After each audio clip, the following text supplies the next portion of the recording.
Hey everyone, my name is Kretz and Canon releases a new camera, the new EOS Rebel SL3. And today we're gonna be discussing why you should definitely switch from this SL2 to the new camera. Not!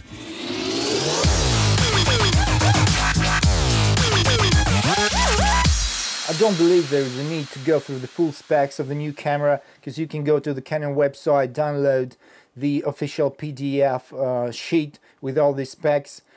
But instead we're going to be looking through the new features that Canon's going to be attracting new customers with, and they're going to be convince them to switch from this old SL2. So we're going to be comparing these two cameras. As from what I've seen on the pictures, obviously I don't have it in my hands, the body layout, the buttons layout, it's absolutely the same as like in this SL2, which is a very good camera. It is really capable of shooting 1080p, 24 and 60 frames per second. It has time-lapse, it has interval shooting and all this stuff, and Wi-Fi, and it is very good.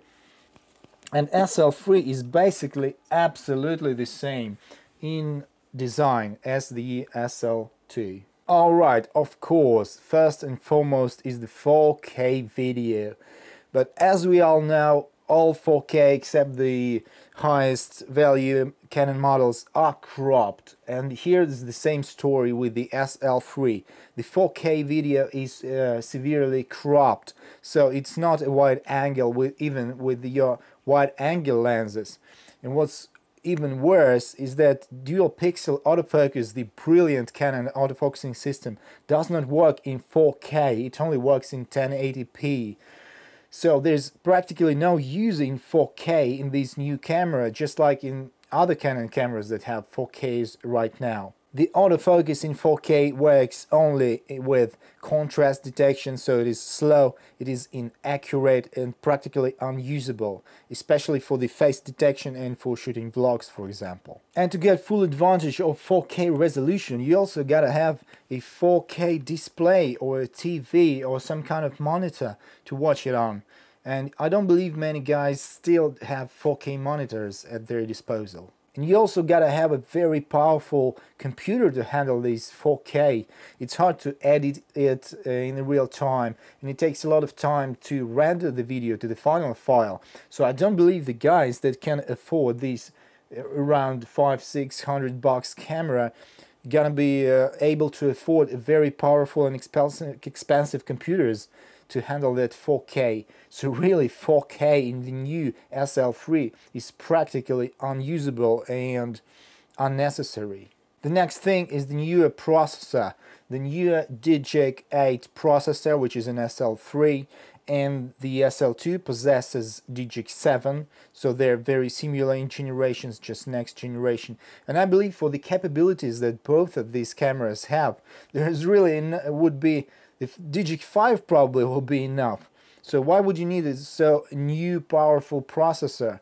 Probably to handle the 4K, but we already discussed that it's not usable, actually not practical in application. So I don't believe there is much difference between 7 and 8 Digic processors, and I don't think it's really a real advantage. The next new feature in Canon SL3, which is really popular these days, it's the eye detection autofocus, complementing your overall autofocus and your face detection autofocus. And according to the most reviews, the very best eye detection system is at Sony cameras.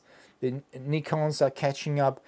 And finally, Canon introduces this system to their cameras, but as people say, it is not snappy, it is not accurate, and it is very slow. So I don't know why would you need that in such a small budget camera, because it's practically not usable at all. Especially that is of this day, as far as I know, the eye detection autofocusing system only works in single shoot mode, so you cannot shoot eye detection in series of photos, which is strange because this is exactly what you want. You want to track your subject continuously to get a sharp pictures of your eyes in your portraits, and if it doesn't work, then what's the use for it? And the final new feature is probably real good at last. It is the C-RAW or compact RAW file format. It's the RAW format with a more compression, which takes less storage space on your drive, and this is good. It is aimed to retain the quality of raw pictures while saving up your storage space. But it is still not the best option possible, because the higher level cameras like 70D or 80D, or let's call them semi-professional cameras, have the choice for raw format sizes. So you got a full size RAW, the middle size RAW, and the small size RAW, which I use all the time, which saves a lot of storage space, and it saves the resolution. It makes it a half resolution or 1/4 of the resolution. So it is not exactly a new idea, but it's a new implementation of the idea. So they're aimed to retain the full size, the resolution, all 424 megapixels, but you're gonna be reduced in megabytes in the sizes of your files, which is good.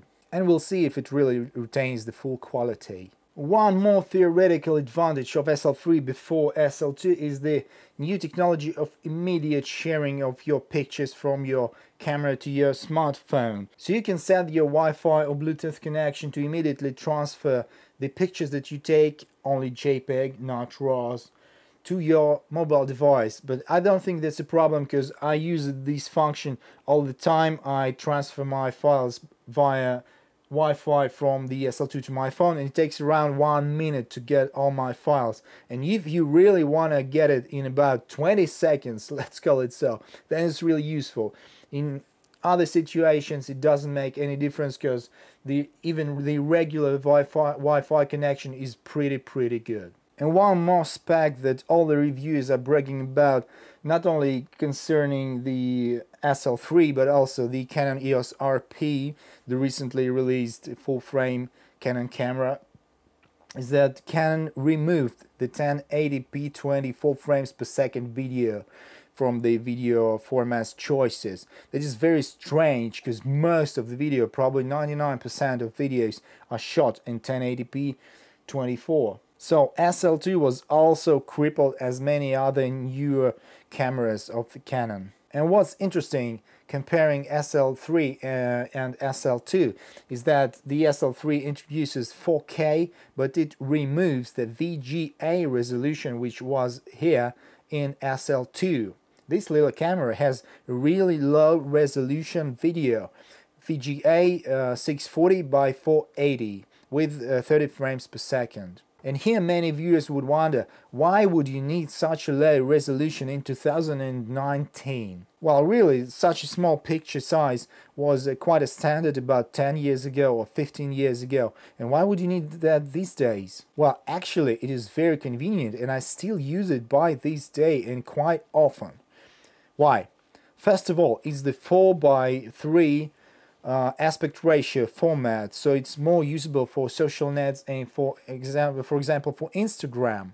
It looks better than the wide screen 16:9 videos.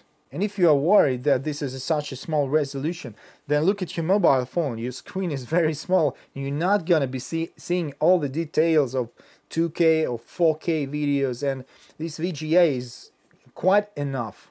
And also this format, this low resolution, is very good because it has a really small size, and you can easily share it with your, let's say, grandma or your mother or your relatives over some messengers. These files are very small, compact and good looking, and low resolution for smaller screens of your tablets or your mobile devices. But you still can use the Canon color signs and all the autofocusing advantages and all your beautiful lenses with the shallow depth of field and so on and so forth in a very compact and light video format. So that was a good feature. And so the very small videos were changed to the very big 4K videos, which are practically not usable, and you're not going to be sharing 4K videos with your grandma, I believe. So that was my brief review and comparison between a new SL3 and the old SL2, and I really think you must not switch from SL2